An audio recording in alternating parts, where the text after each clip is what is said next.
Okay, so here is the second part of our 3-video series on the behavior of gases. So we're going to start with this statement: a vacuum cleaner works by sucking in dirt and other debris. So I want you to think about whether the statement is true, false, or you have no idea.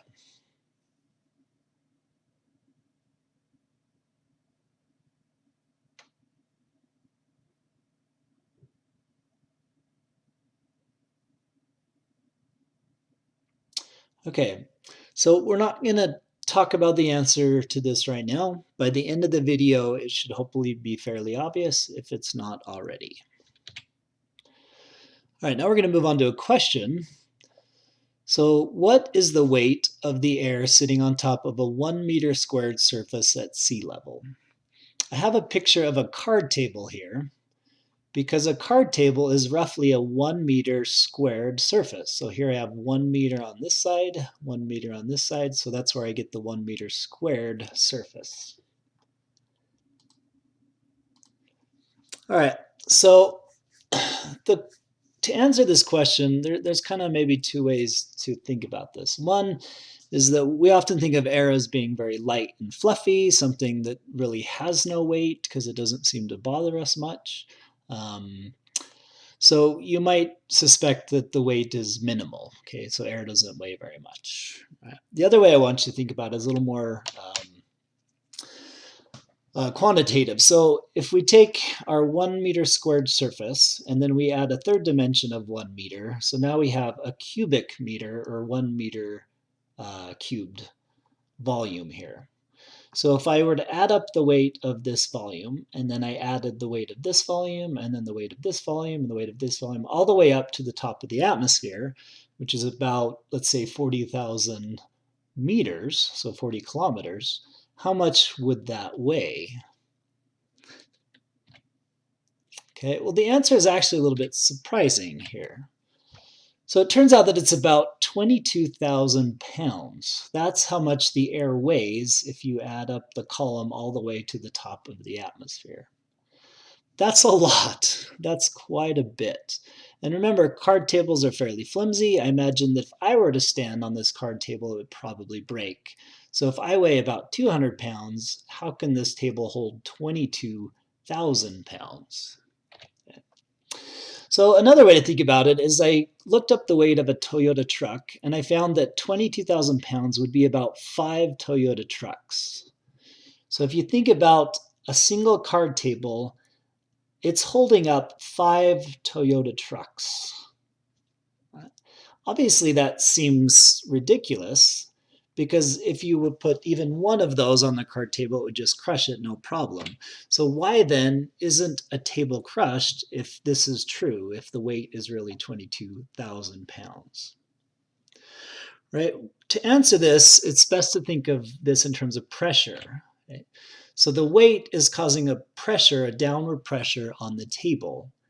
This is a fluid pressure. If you remember our liquid pressure discussion in chapter 13, liquid pressure is everywhere. So it's left, it's right, it's up, down, diagonal, it's everywhere inside the liquid. Well, the same is true for the gases, for any fluid actually. So above the table, you have a downward pressure from all of the air. But below the table, you have an upward pressure. So when you combine those two ideas, it turns out that the upward pressure below the table is essentially equal to the downward pressure above the table, which is why the table actually doesn't really feel any of that weight, because it's being supported from below just as much as it's being pushed down from above. So that's why the table isn't crushed, because it's not really having to support that total weight. So if we extend this idea to other objects, so here we have a bottle. This is an empty bottle. Well, outside of this bottle, there's actually a lot of pressure from the atmosphere, right? Crushing 1,000 pounds of pressure. The bottle doesn't just cave in though, because inside is also air, okay, just as much air as the outside. So there's an equal pressure inside compared to outside. So here's a graphic that kind of shows you that. Okay, so if you can balance out the pressure at every point, then nothing happens, just like our card table. Well, now imagine that we take off the top and we pull out all of the air inside that's creating that equal pressure. Kind of imagine it like this. Okay.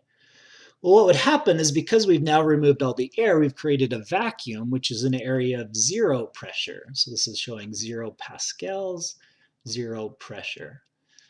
Well, if you look at the arrows, if you have zero outward pressure and a lot of inward pressure, then what would happen? Well, hopefully it's pretty obvious. The bottle is going to be crushed. It's going to just cave in.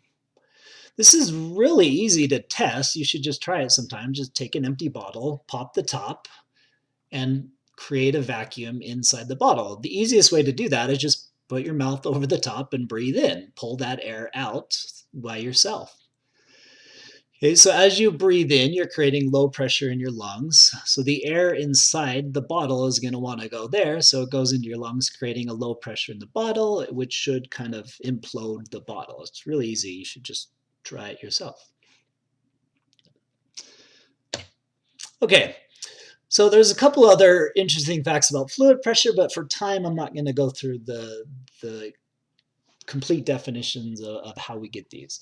So the first thing, other interesting fact I want you to know is that if you take a compressed gas, if you compress a gas in a sealed container, the pressure will increase.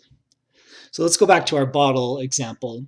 So in this case, in the previous example, I told you to take the top off and pull the air out to get a zero pressure inside or a low pressure inside. But here, if we leave the top on, and instead of pulling air out, we just try to crush the bottle from the outside. This is also very easy to try. I'm sure you've done it once in your life already. You'll find that it's very hard to crush a bottle that's actually sealed with air inside it. So when you first start to squeeze, it's pretty easy. But quickly, as you decrease the volume of the bottle, the pressure starts to become very high to where you can't really squeeze much more than that initial volume you crushed. Okay, so that's the first concept I want you to keep in mind. And again, it's pretty obvious you've probably done stuff like that in the past. The second concept that I want you to think of is that fluids always try to move towards areas of lower pressure. Now, this one's not necessarily as obvious, but it is something you deal with every second of every day just by simply breathing.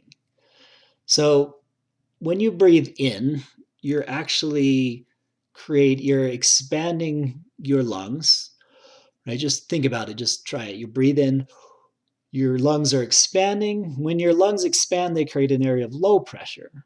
Well, the air outside your mouth is at higher pressure now because you've created a lower pressure in your lungs. So all the air outside tries to rush into that low pressure inside, which is what fills your lungs. So we tend to say that you sucked in air, but it's actually the opposite. You created a low pressure in your lungs, and then the air rushed in. So it was, in a sense, it was pushed in. Okay. All right, now just do the opposite. Now breathe out. When you compress your lungs, it's kind of like the bottle example that you're increasing the pressure by compressing your lungs. That creates high pressure inside you, which is now higher than the pressure of the air outside you. So all the air inside you tries to go out of your lungs into the lower pressure air outside. So maybe another way to think about it is this. So here I have a sealed container, okay, which has a movable divider, and then I have two different gases inside. Okay, well, it can be the same gas, but two different areas here. Okay, so this is a slider that can go left or right depending on if it's pushed. So inside, let's say I have two different pressures. So the pressure over here in area 1 is going to be greater than the pressure over here in area 2. So come up with some arrows to kind of represent that. I didn't know how else to do it. So these arrows are like more outward push. So pressure is force per area. So there's more pressure over here than over here. Well, if this is truly a movable divider, there's more push this way. So let's see. There's more push on that side than over here. So what you would naturally expect then is for that divider to be pushed all the way until this pressure now equals that pressure. Or in other words, the force on the left side is equal to the force on the right side. Okay, so that's just an application of that idea that gases always want to go to areas of lower pressure. Okay, so the gas over here, even though it's sealed, still wanted to go over here as long as there was less pressure. Once they're equal pressure, then there's no tendency to go left or right. Okay, so let's go back to that original question. A vacuum cleaner works by sucking in dirt and other debris. The answer is actually false. We often use the word sucking if that's a real thing, and that's kind of okay, I guess, but in reality, it's not really that way. So what a vacuum cleaner does is it creates low pressure inside the vacuum cleaner, lower pressure than the outside atmospheric pressure. Well, because air has a tendency to want to go to areas of low pressure, the air outside the vacuum wants to go inside the vacuum to get to that low pressure. When it does, it's pushing along everything with it. So that's what pushes the debris up into the vacuum rather than being sucked up in there. So the idea works regardless of how you think about it, but in reality, nothing sucks. It's actually being put, everything's being pushed. So, however you want to take that statement. So the answer is actually false in that case. So the way I like to think about it is here I have a video of a Black Friday morning crowd. I don't know if you've ever been to one of these crazy things. So this is the door opening of a store, and see all the people rushing in. Okay, well, imagine the dirt and debris are some of these unlucky single bystanders here, and the rest of the people are air molecules. Okay, when you turn on the vacuum, it's like opening the door. You've created a low pressure in here that everybody wants to get to. So if you're dust and debris, you're just trying to sit there, but all this air is rushing past you. Air is molecules that are going to start bumping into you. So you basically have no choice. You have to go where the air goes. So just like a couple of these people maybe didn't really want to charge into the store, but they didn't really have a choice at that point. All right, so when we get to class next week, I have some really cool demos that these are something you want to see for yourself in person. So I'll bring these up.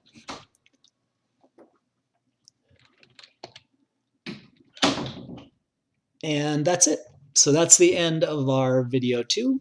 We'll look for the third one, and that'll be our final video. Thanks.